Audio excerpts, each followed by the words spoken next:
Okay, Jam, last week we talked about glyphosate, Uh-huh. which is basically a pesticide. Mm-hmm. Mm-hmm. And after we turned off the mics, we started talking about, hearing that from other people versus like me as a chemist and how that sort of hits different. Yes. So like, oh, you have research and, a degree that helps you understand things like this. Mm-hmm. And then we talked about organic foods. Mm-hmm. Mm-hmm. And then I said, should I do an episode on what that even means? And you said, yes, dude. Yes. I was like, I know I would have answered in the affirmative, but I was like, I don't remember exactly how I said it. So you're like, dude, yes. yeah, I think definitely. I think someday we should, Well, today's your lucky day. Nice. We're That's what I was doing hoping. it. So here I am in our recording studio, slightly rearranged, with an episode about what are organic foods and are they really better for you? Okay. Are you ready? I'm ready. Let's do it. All right.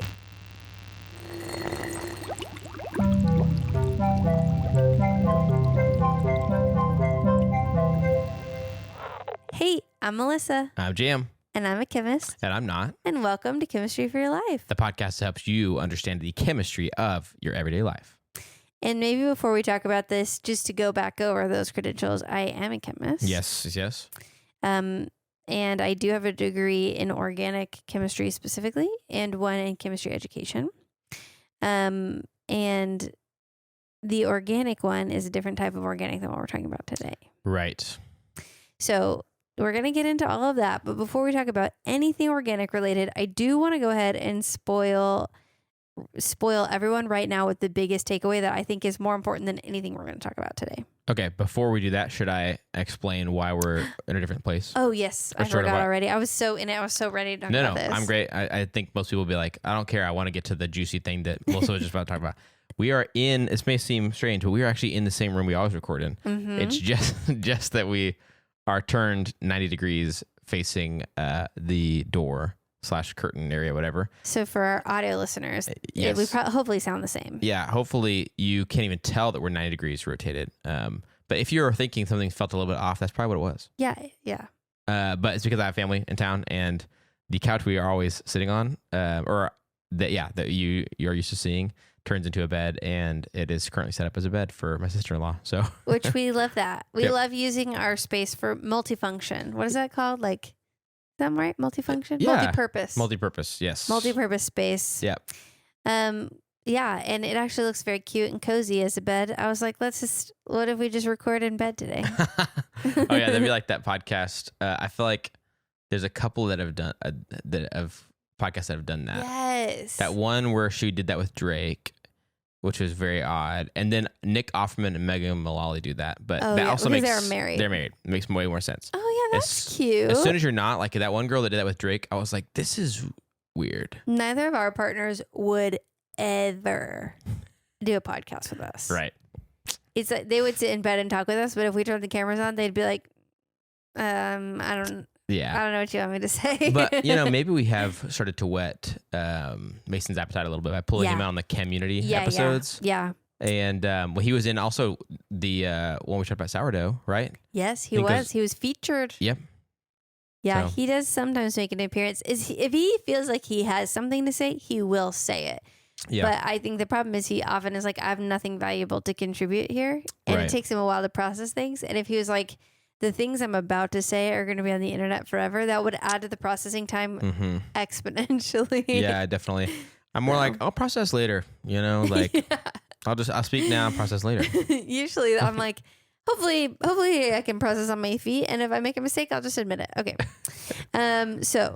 So the big takeaway. Big takeaway. That's right. Yes. So I think this is the most important thing I'm going to say today. Okay.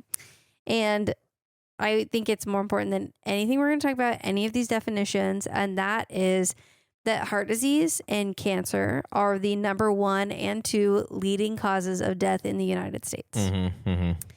And fruit and vegetable intake, or like the lack of fruit and vegetable intake, really, they are very clearly linked to heart disease and cancer and premature mortality. And these studies that they're clearly linked in, they're just done with produce. They're not done specifically with organic or non-organic produce. So I want to say that first is whether or not you're listening or you're worried about organic. When you're listening to this right now, most likely if you're in the United States, which the majority of our listeners are, but probably worldwide, you need to be eating more fruits and vegetables.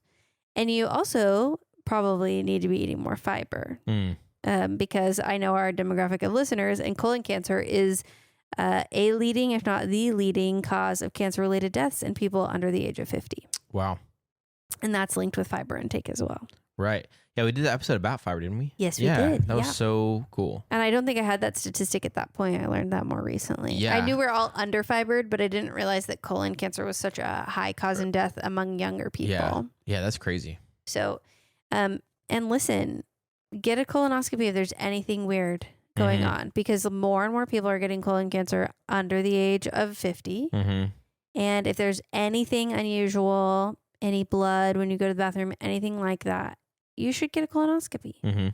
Because if you have health insurance and the resources to do that, then you should, if anything is happening. All the cool kids are doing it. I got one. Nice. Emily's gotten one. Yeah. Mason hasn't because he has no problems digestively. Neither do you, right? On the same boat. But yeah. But you said the number one, number two, heart stuff is rampant in my family. So maybe I dodged the bullet on colon stuff. Yeah. But I have to watch out for all the heart stuff. So yeah. Everybody gets their thing that they got to watch out for. Yeah, exactly. So yeah, Mason's like got all this like really great stuff. Like he barely has to wear glasses, all these annoying things, but he actually, even you would not know it, but he has prediabetes. He's on the line of like his average blood sugar is on the line of prediabetes. And so you're like, yeah, well, you eat a lot of hot fries, you know? Right. And his genetics, I think his dad died of a heart attack. So it's like, you gotta be careful. So that's my biggest thing. Okay. So all of you out there listening right now, in all of the nuances that we're going to talk about today, and you listening right here, in all the nuances that we're going to talk about today, let's just keep that in the forefront of our mind is like, these are nuances. But the biggest deal is all those studies that show how your diet can impact your overall health are not usually worried about organic. They're just doing vegetable intake. Right. So just remember that. So vegetables, the most important thing. That does sound consistent with that like little clip I told you about that I had seen that I wanted to go chase down to see what the credentials of the person were, but basically came down to that. Yeah. It was basically like, I just tell people they need to be eating more fruits and vegetables and not to, they ask me about organic, but I tell them this, you know? Yeah. Basically. Well, and I was like, I also am going to use this episode to talk a little bit about my process of how I do things. I think that would be very helpful in knowing that why you can trust me on this, because I'm not a doctor, you know. I'm a doctor, but I'm not that kind of doctor. But one resource I found, and I'll talk about at the end, is the American Pediatrics Association, and they have very similar conclusions. So I think the big worry right now with the American population is not like, oh, are traditionally grown vegetables not healthy enough? That's not the question. It's, are Americans eating vegetables, you know? Right. And it's hard for me to speak to other countries. Those resources and statistics aren't as readily available. You know, that's not where I was focusing on. But for the United States, that's definitely true. Okay, so that's my conclusion that I'm ultimately going to come to. But I do still want to talk about like what organic vegetables are, if there's any merit to what people think about them. Okay. I'm going to say as a disclaimer, I've got about 5 disclaimers here. This is a very nuanced topic. Okay.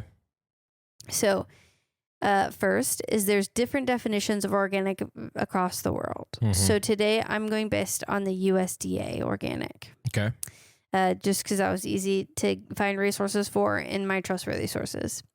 And then I'm also going to say a disclaimer that this is based on the best information that we have right now.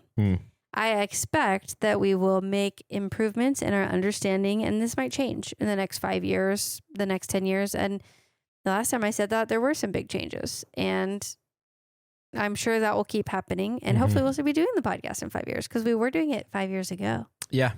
Isn't that crazy? It's very crazy. So that's my next disclaimer. Were you going to say something? Yeah, I was going to say, actually, wait a second. We'll be coming up on completing our 6th year. I know. Wow. I was like, it was 19. So that means that's what was going through my head. Yeah. That's what you're picking up on. Just some simple math that I was taking my time doing. Recently, the American Chemical Society, they have a magazine they put out, Chemistry and Engineering News.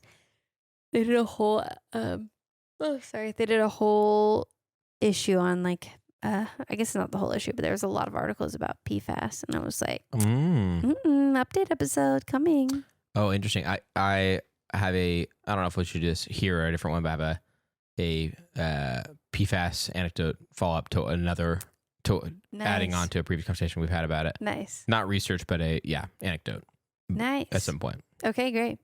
All right. So that's my second disclaimer is, a mark of a good scientist is that we learn new information and we change based on that.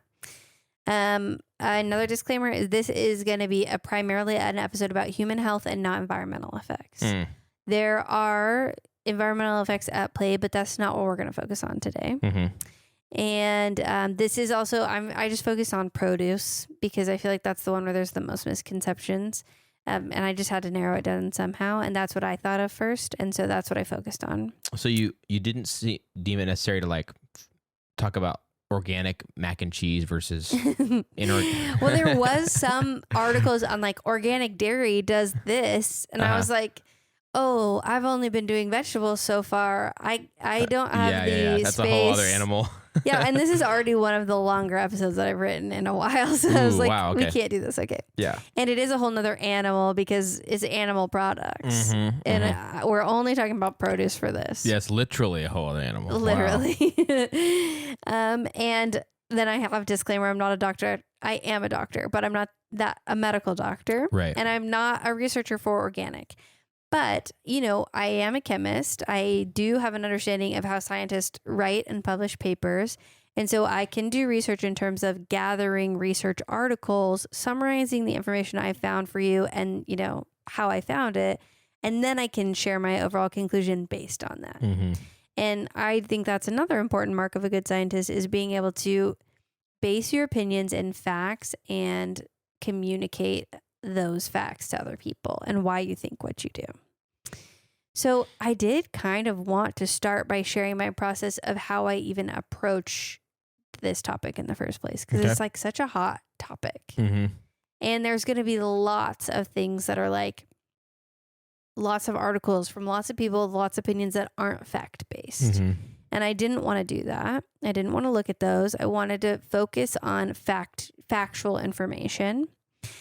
So I am in general going to tell you kind of what my process is so you can determine if you think I'm trustworthy or not. So when I'm looking up a topic like this, especially a hot topic like this one, I start by doing general research, and I usually use Google, but I use Google very in a specific way where I'm looking up like the American Chemical Society and then this topic. So like the American Chemical Society, USDA foods. Or if it's like USDA organic foods, I'll go sometimes to the USDA website. The Royal Society of Chemistry is a European chemistry journal that's really trustworthy, and I'll look up that and the topic as well. Those are two really trustworthy sources, and they're both actually very good at having chemists summarize big ideas and communicate them. But I do think that's a good place to start, but I do think it's important to make sure that you're getting sort of like a wide swath of like, okay, I want to read articles from a lot of different people in case there's different opinions. I'm not just going to trust whoever the one person was who summarized for those articles or whatever. Right. So then I go to usually I use Google Scholar as an easy one to use to like specifically get research peer-reviewed journal articles. And within Google Scholar, I'll look for either like a person's name who's referenced in one of the other articles I did, or a keyword, like, a lot of times I'll be able to find the chemical name for something. And then I'm like, okay, I can use that to search to find something more legitimate than just like whatever is called on the street, Yeah. So I'll sort of use my skills of like, okay, I'm going to take my knowledge of chemistry and try to hone in on the topics at hand. And so then I'm getting a lot of articles from a lot of different sources, different schools, different geographies, different people with different opinions. And then I also will assess those articles and see like, are those trustworthy? And things I look at when I'm trying to tell is, and I'm very careful when it's topics like this, is I look at, is it published in a peer-reviewed journal, which is a journal where other scientists look at this and suss it out for, is this actually accurate or not? And I participated in that in my field where I read other people's articles and I give feedback on it where I'm like, this is not up to our standards, or I have questions about this. This is suspicious, Yeah. And I've been on the other side of it where I have had papers outright rejected where they were like, your science isn't up to par here. And that's happened to me a number of times where like usually you can do some revisions and like address their concerns and go back and maybe collect more data or whatever. But sometimes it's like your foundation isn't good enough. Right. So this is not a well-built research. And almost every scientist I know has papers that it's just like, we just gave up. It was not it was like early on in our career, we made some mistakes and we agree this isn't good science. So that's one like vetting. It's like, was it reviewed by other people? Another thing I look at is how often has it been cited by others? Yeah. And you often do want to check too, are they citing it to be mad at it? Like, are they citing it to be like, we don't agree with this? Or are they citing it to support, findings? So that's something else is like, do other people within that field find it trustworthy on a wide scale? And then I also look at who the authors are and what their affiliations are. They usually will have to like declare any affiliations, declare conflicts of interest, and they have to declare funding sources. So like I have seen talks from people who work with companies that use plastics, and the talks they give skew heavily, even if that research in particular wasn't funded by those companies. They aren't trying to make those companies mad, so they won't say negative things about them because it's protecting their overall funding sources. So sometimes I look at the conflict of interest, but then I'll like go to an even bigger picture and I will look up that person and look at their other funding sources. Yeah. So we had somebody like that in one of the in the pesticide one where they were like, this study wasn't funded by whoever, but this author has worked with a company who produces this, and you're like, okay, well, that skews my thought here. Now, it's not saying what you said isn't valuable, but I just know that when I'm reading these conclusions. Yeah, it's like you need to have that as this sort of caveat, which is like, okay, at least take this into account, Right. Whether or not it affected their results, we cannot know, right? Right. But yeah, that's interesting. And I do think what's hard is we like to think that like, all science is totally objective, but it can't be completely objective because it is being interpreted by humans and shared by humans. But what you can do is see like, what biases might this person have that will impact this science that they're doing, and how can we mitigate for that? So like, are they being funded by someone that would make it to where they're unlikely to publish a paper that says something that company did is bad, well then, okay, we're going to be more careful about that. Yeah. And a lot of times what, I remember finding, it was like clearly someone who was mad about like all this funding of the food industry on scientists. And just the way he wrote it, it seemed like these people keep getting money and then they only publish journals that or only publish things that say good stuff about it. And so it was like a lot of these studies are true, but then what we get is what we call a publication bias, where you're not publishing the things that are also true that are negative. Right. You're publishing only the positive things. Yeah.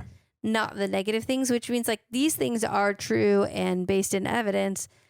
But what about these things that you just put in a drawer? Yeah.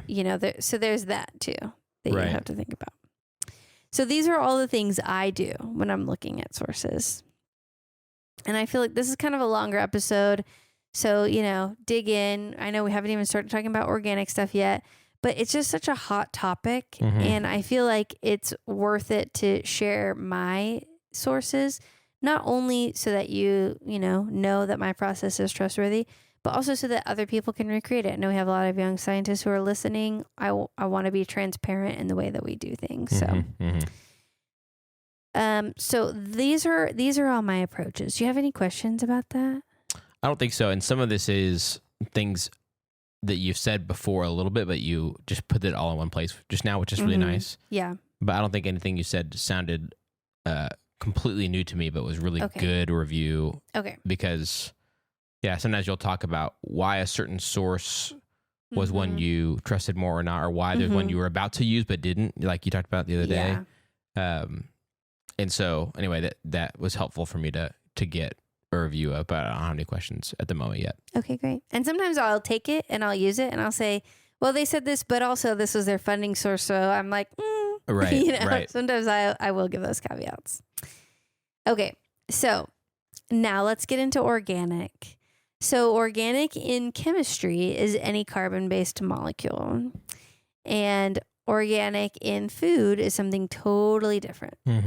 So organic is a label that indicates that a food or agricultural product, we're talking primarily about produce today, has been produced according to standards set by the USDA Organic Division, the USDA Organic Standards, which require operations to use practices that these are the goals that they're trying to promote, which are good ones, that they cycle resources, conserve biodiversity, and preserve ecological balance. And this, I think, is taken straight from the USDA website, if I remember correctly. I'm pretty sure that's where I got this from.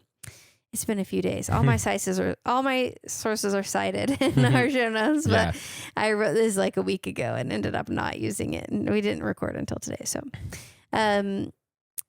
So I'm pretty sure that's the quote. That I didn't write exactly which website it came from, but I'm pretty sure. So the USDA's National Organic Program are the ones who develop and enforce those standards. And they have standards for organic crops, for organic livestock, and agricultural products so that consumers can feel confident purchasing organic goods. And these organic standards set specific requirements for different types of products. So that's why I'm like, okay, we're going to focus primarily on produce and not the other ones. They have different requirements. But the goals for produce and grains, the standards that they have set are that they're using natural fertilizers, eco-friendly pest control, and they're trying to protect soil and water. So some agricultural practices can like sap nutrients from soil. And so they're trying not to do that. They're trying to conserve water. Okay, so I want to note here 2 important things is they say natural fertilizer, not no fertilizer. Right. And they say eco-friendly pest control, but they do not say no pesticides. Right. And that is a very common misconception, is that organic means pesticide-free, but it does not. Right. Pesticides can absolutely still be used. They're just derived from natural sources. Or some of them are not derived from natural sources. Some of them are, special exceptions that are synthetic pesticides that the National Organic Program has deemed like these are okay by our standards. So they're ones that are unlikely to cause harm to humans is what they say. So like bleach is a pesticide that's sometimes used, but it's not like it's in the same way that bleach can be used to like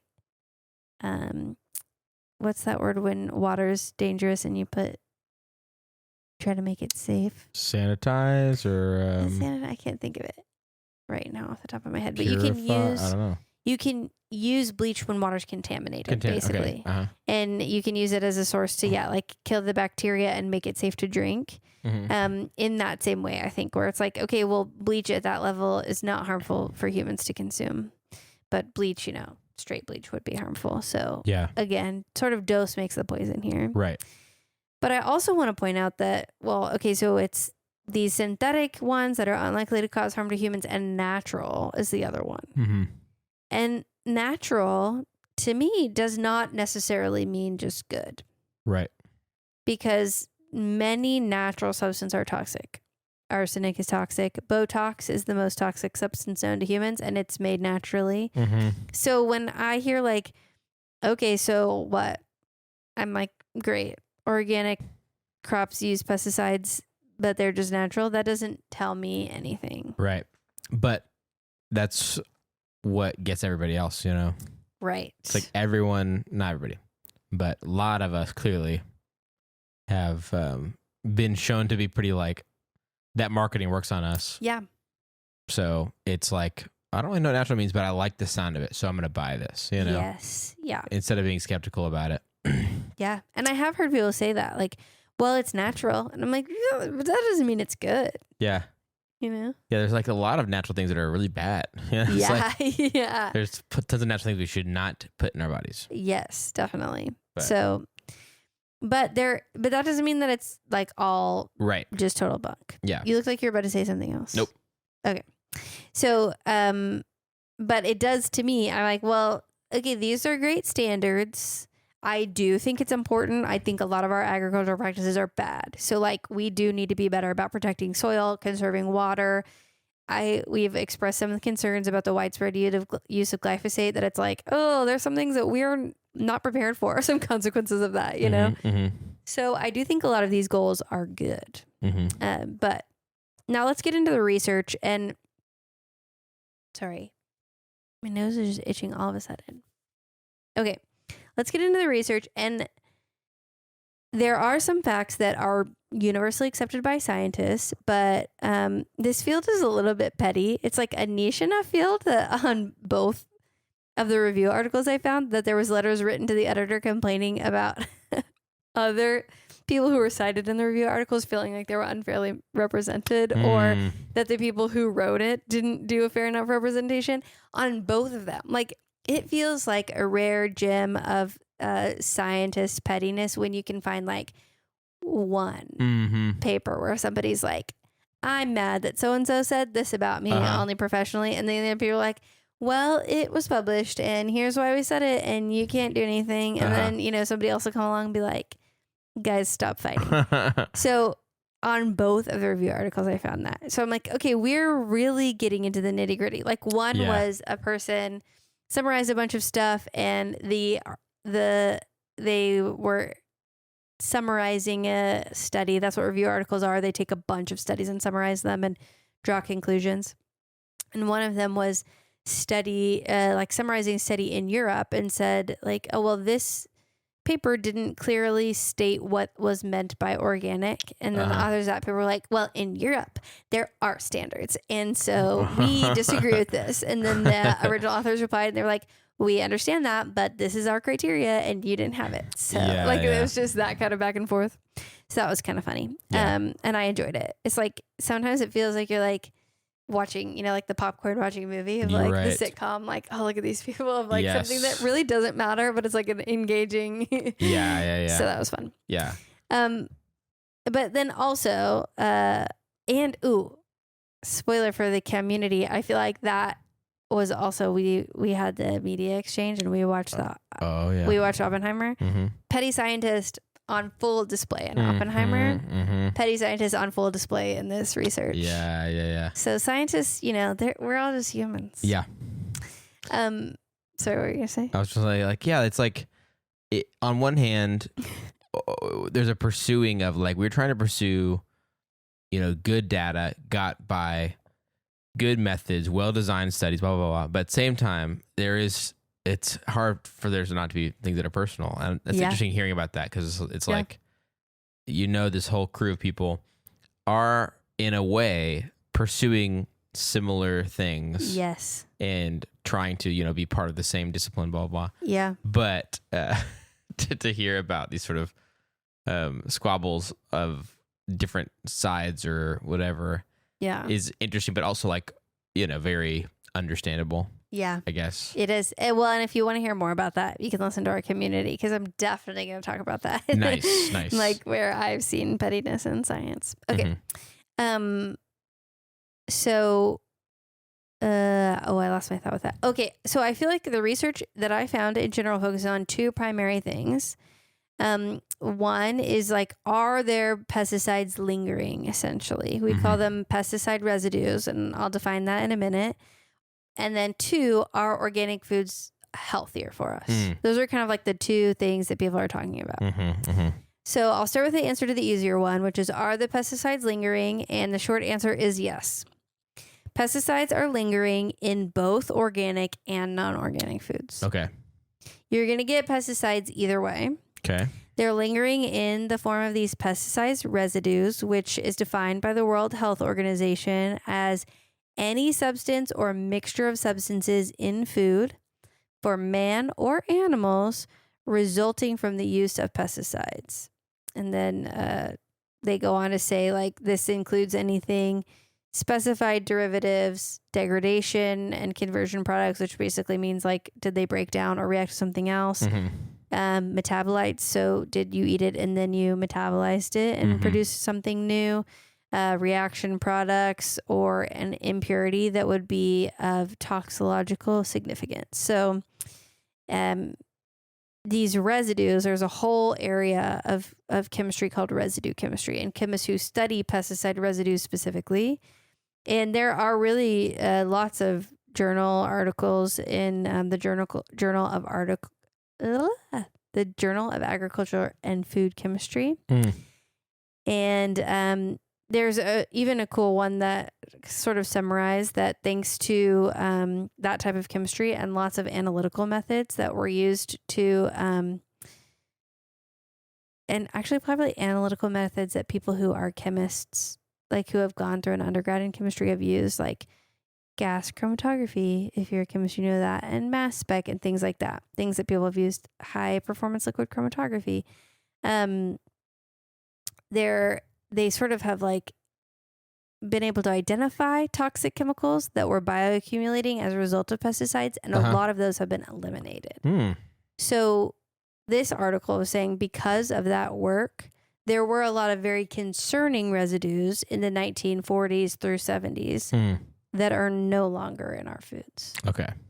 So our food now, our vegetables now, produce, organic and non, is healthier now than it was back then. Okay. So thanks to residue chemists studying these, characterizing them, finding ways of identifying them, recognizing that they were concerning, they've now passed laws and minimized and eliminated them. Nice. Okay, but one universally accepted fact, there's pesticide residues in both, but there are less in organic foods.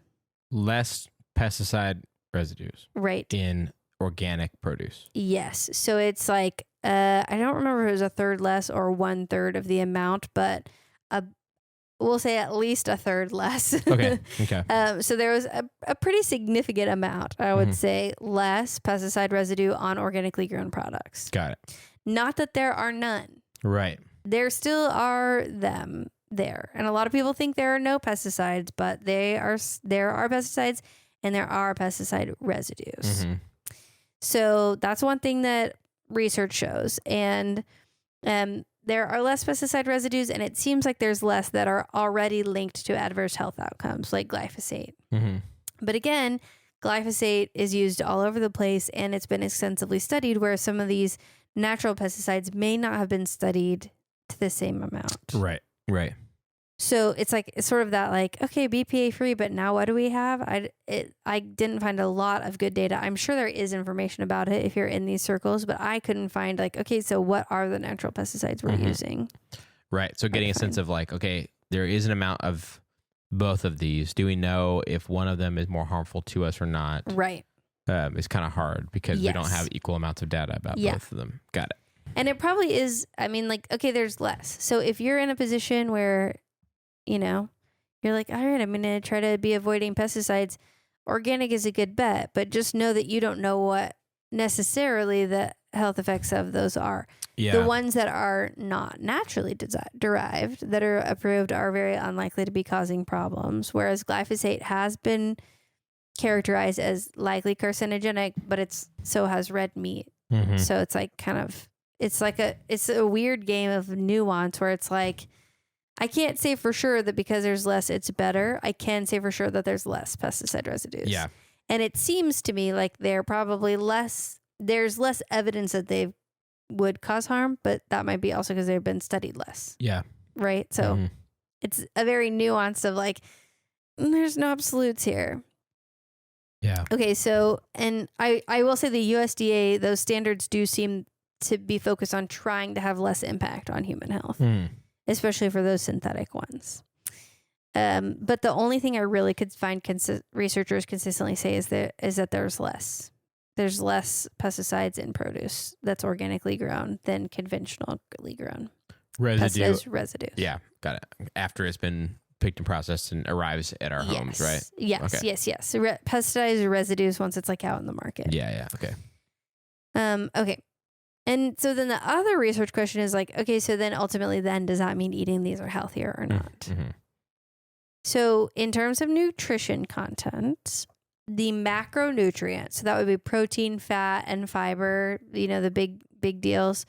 Or maybe it's protein, fat, and carbohydrates technically. Yeah. They seem to be roughly the same. Okay. For organically grown and conventionally grown. Okay. There is some evidence that there are micronutrients. So these would be like antioxidants, vitamins, etc., that are more abundant or abundant in different amounts, higher in organic than conventionally grown produce. Okay. And that doesn't surprise me because if they're making an effort to support the soil, mm-hmm. then there's going to be more minerals and nutrients in the soil that then will be able to be taken up into the plant. I see, yeah. So there does seem like there's some micronutrients that might be in higher amounts. But again, it's like, okay, well, then if you want more antioxidants, how many blueberries are you eating? So probably first we eat more blueberries and then worry about organic blueberries kind of thing, Yeah.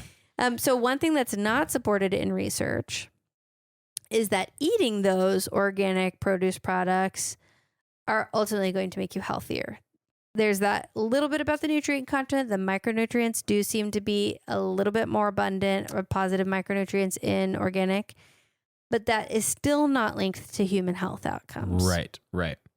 So, and I think it's hard to study. It's like for most people, if you increase the amount of vegetables in their diet, whether or not it's organic, you're going to get improved health markers. Yeah. Or you get someone who's already eating a lot of vegetables, they're going to have improved health markers too. Right. Even if you swap them out for organic. So it's hard. And there was even a study. This was actually the authors of this study were upset about the way they were represented in that review article, but they did 2 weeks of a Mediterranean diet and then 2 weeks of an organic diet. Mm-hmm. And I think it might have been organic Mediterranean. I'm not 100% remembering the details on that, but they showed positive health markers after the 2 weeks of the organic diet. But again, you're like, okay, but they had 2 weeks of the Mediterranean diet first. Yeah. And so is that the cumulative effect of 4 weeks of eating healthier that we saw those good? So yeah, there were just a lot of things like that where I think humans are very hard to nail down. And it's just not super 100% clear on like what the long-term outcomes are. Right. So I think, and I will say though, I think research is starting to look into this. Like a lot of the research that I saw was essentially like, okay, we've looked at this and we're summarizing, like in the review articles is like, we're summarizing all these things. This is worth looking into more. It could ultimately be positive, but we don't have enough evidence right now to say, yes, 100% organic produce improves your health markers long-term. Right. Even if there are slightly more micronutrients. There are, but we don't know what that means for us long-term. Yeah. Yeah. That is interesting. And I feel like that is one thing that gets kind of lost in the sauce a lot of times is people, these other things they say about the residues and even the micronutrients and stuff like that.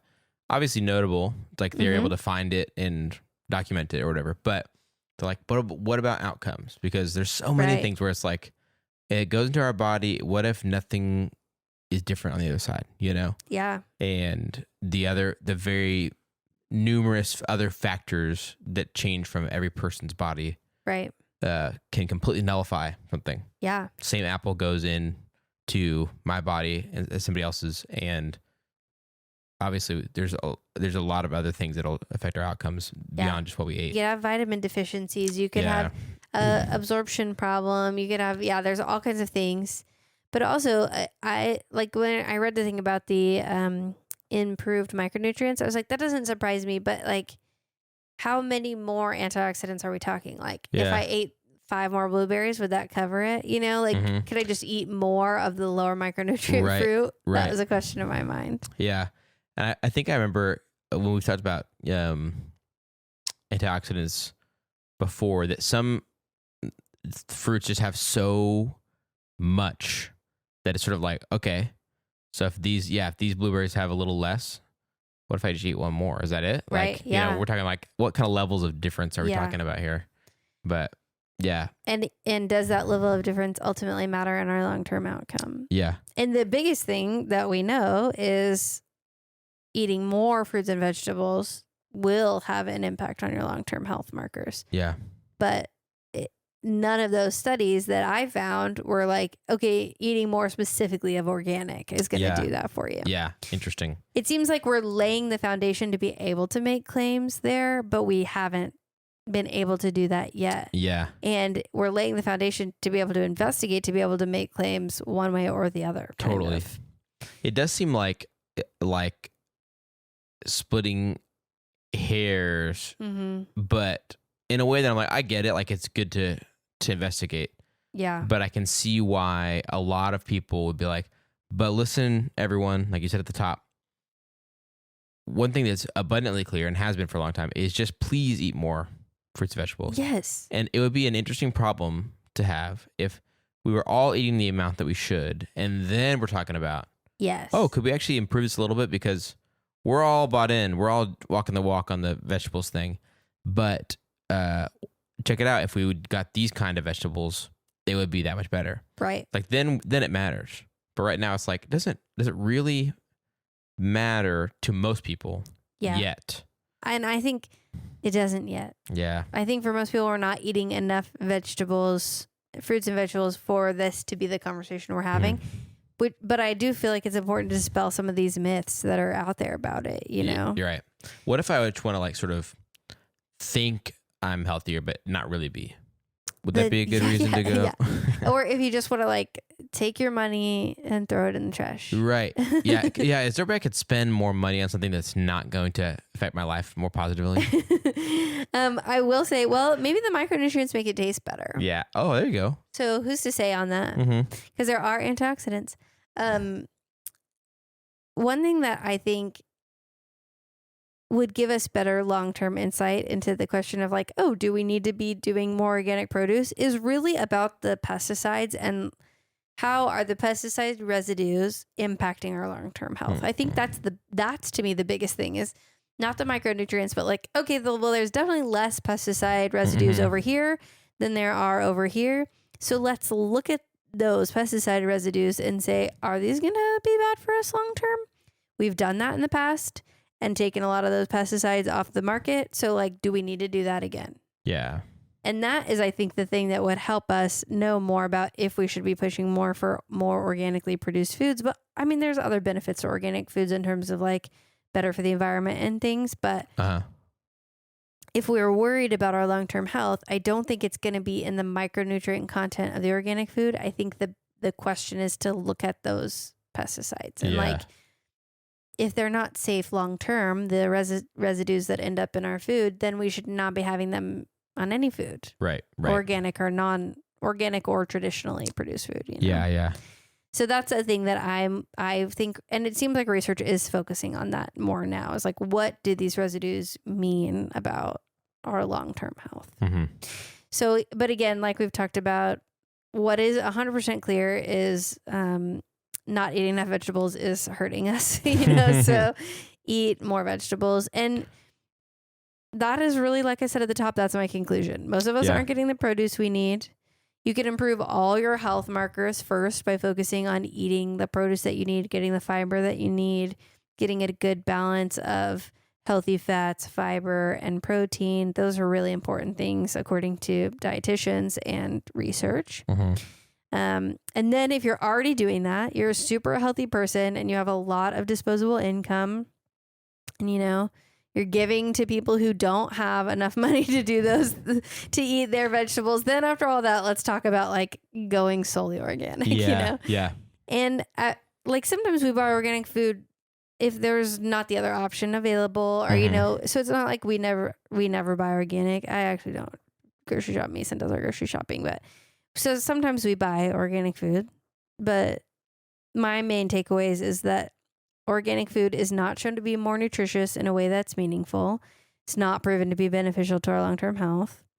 They are shown to have less pesticide residues, but not none. Mm-hmm. And we are not clear about what the long-term impact of pesticide exposure is, but that is definitely a better option than not eating vegetables at all. Right. Especially when your alternative is like these highly processed foods that are likely to also have problematic things in them. It's like if your alternative to vegetables with potential pesticide residues on them, the other option is what? It's like not going to be anything good for you. Yeah.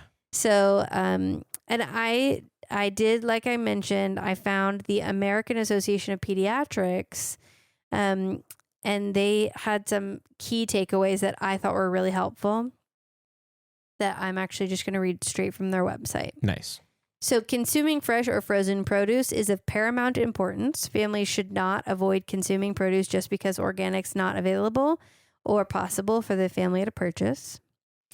Organic foods are not shown to be more nutritious than conventionally grown foods, but may have lower pesticide residue levels. And I would cut in and say they are shown. Yeah. But you can't say that for sure comparing one apple to another apple, but on the whole, yes. Mm-hmm. A diet rich in a variety of fresh fruits and vegetables, whole grains, and lean protein is encouraged. Avoiding heavily processed foods and sugar sweetened beverages has multiple health benefits. All fruits and vegetables should be washed prior to consumption. That's a big one. Washing fruits and vegetables, and they have a whole thing on how to wash them. Here, I did take some of that language. All produce should be thoroughly washed by scrubbing under running cold water to remove superficial residues. Okay. Not soap and water, because we're unlikely to be able to get all the soap and water off. And then if you ingest soap, that could cause digestive issues. Soap, not great. Don't eat soap. Yeah.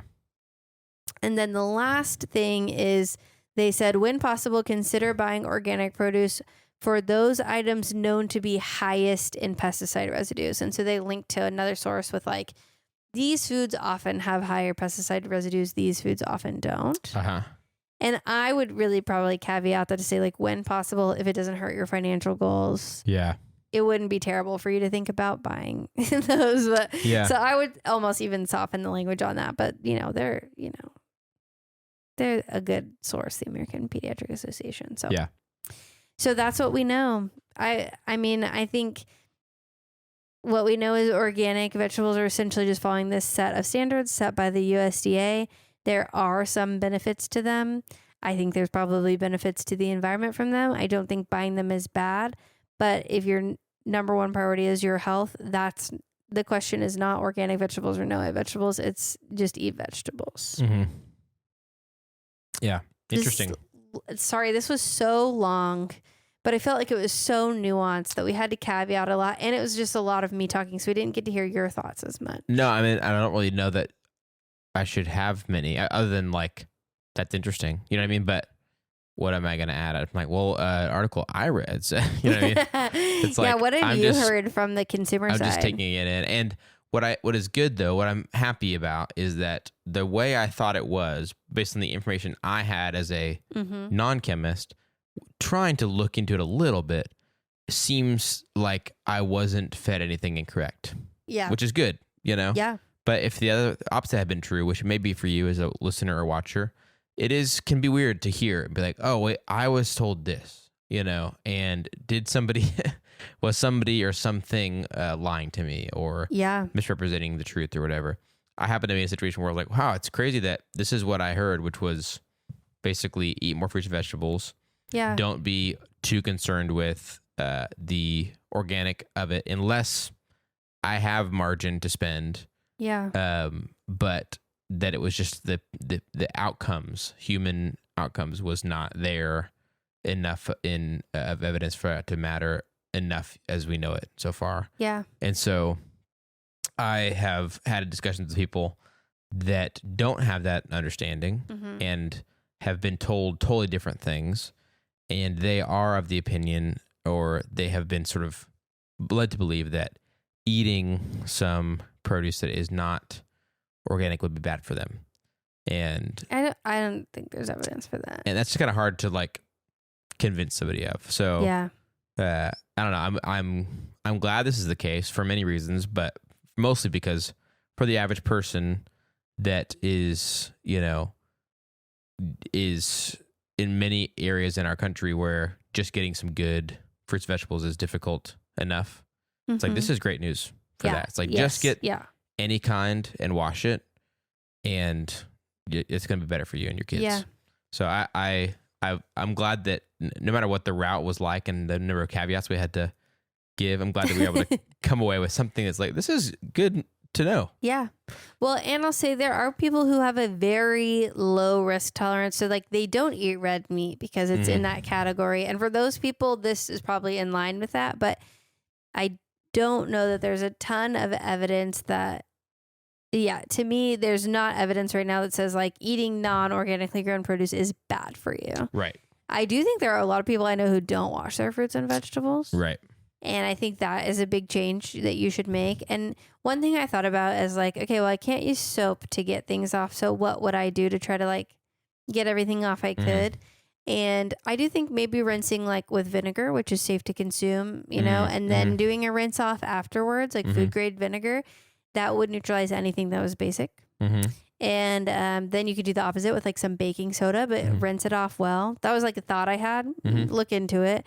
But I could see that those things would like, if you go in with something acidic, it would neutralize the basic stuff. If you go in with something basic, it could neutralize the acidic stuff. And maybe that, I don't know, could help make things into salts that would more easily wash things away. That was a thought I had. Yeah. And then I was like, I know there's fruit produce washes out there. I don't know what they're based on or, whatever. Yeah. If there's something that wouldn't be as dangerous, like, it's not good to eat soap. But if we can use something that acts as a surfactant, similar to how soap does, that'll get the oils off. Yeah. Maybe we could wash away the non-water soluble things, And we have one of those fruit washes, and I use it sometimes. Sometimes I'm just in a hurry and I don't, and I just wash it with cold water. But I do think it'd be interesting to learn more about at some point as well. But yeah, now that you've brought all that up, I'm curious if it worked well or if it's better not to use it, depending on how much soap is getting into my body afterward. Like, what is this produce wash that I'm washing with? Is that better than pesticides? Yeah. I do remember that there was one we had at one point that was different, and I could taste it afterward, and I was like, I don't like that. I don't want to taste the residue of the soap, whether or not it's good or bad for me. I just like, I don't like it. I don't like my apple to also taste like it's a little bit soapy. Yeah. So, that's just me. Sorry. Well, in Mason, we had like a party at our house, and Mason washed some grapes off, and I didn't know that he'd wash it, and I ate one. I was like, Did you wash these? Like, they have like a coating on them, and it was just with water, and but it was like something that was resistant to water that was on there. So then that is my question. I was like, how do we get that stuff off? Yeah. That's interesting. Because I could like taste it. And I was like, I don't like this. So there's that. And I could see reasons for you wanting to be like, I don't know what these pesticides are, and I don't want to consume them. I totally get that. That's part of why I try to grow stuff in my own garden. Yeah. It's because I think it's fun and probably better for me in the long term to eat stuff that is grown in healthier soil and whatever. But I don't think it's, again, a reason to not eat fruits and veggies. Yeah. So, maybe I said that. I will say, this is what I was going to say. We talked about extension. That's like the type of work that my sister does a lot of times, where it's like scientists who take their science and go to the public with it. And there was an extension article with somebody who works in that field who was talking to someone who was going to an organic grocery convention, and that person was convinced that organic meant pesticides free in the United States. And so I was going to say, for those people who think that, like it's all the way to the top. It's like really coming down from that misinformation is being perpetuated so thoroughly. So I just wanted to share that little bit of like, well, I don't think I really don't think it's like maliciousness. I think it is misunderstanding that just gets so perpetuated. Totally. So. Yeah. That's good to know. Yeah. Well, we have a short amount of time only before this may or may not cut us off. Okay. The storage on my phone problem we had before. So. Whoops. Okay. Yeah. Sorry. Okay. This was a long one. It's totally okay. We've got like 2 minutes, so we have plenty of time to do our usual. It's amazing that you can like tell that. Well, thanks, Jam, for your good technology. And thanks to our listeners for writing in and asking questions. Grant for starting this whole thing. And Jam for having a follow-up. And thanks to all of y'all for listening. And thanks for teaching us and doing all that research and going through the many different things required to explain that well. It's very helpful. Obviously, there are probably a lot of articles people could find and, videos they could watch, but this is all in one place. And then all the sources they can check out in the show notes. So we love your questions. We love your thoughts and ideas. Please send those to us. Follow-ups to this one or totally new questions this makes you think of. Send this to us on our website at chemforyourlife.com. That's chem, F-O-R, yourlife.com to share your thoughts and ideas with us. If you'd like to help us keep our show going and contribute to cover the cost of making it, you can join our super cool Chem community of Patreons on patreon.com/chemforyourlife. That's patreon.com/chemforyourlife. Get lots of things, ways for us to say thank you. And you get to support the show, keep it going, keep it free for everybody else. Biggest thing I think our community really appreciates is they get an ad-free feed of the show. And so we love providing that for y'all as well as other things. But if you're not able to join our cool Chem community, that's okay. You can still help us by subscribing on our favorite podcast app, writing a review on Apple Podcasts, subscribing or Spotify, and also subscribing on YouTube and leaving a comment over there saying hey or asking a question or something else. Those things help us to share chemistry with even more people, help people to find the show and have the chemistry of their everyday life explained to them.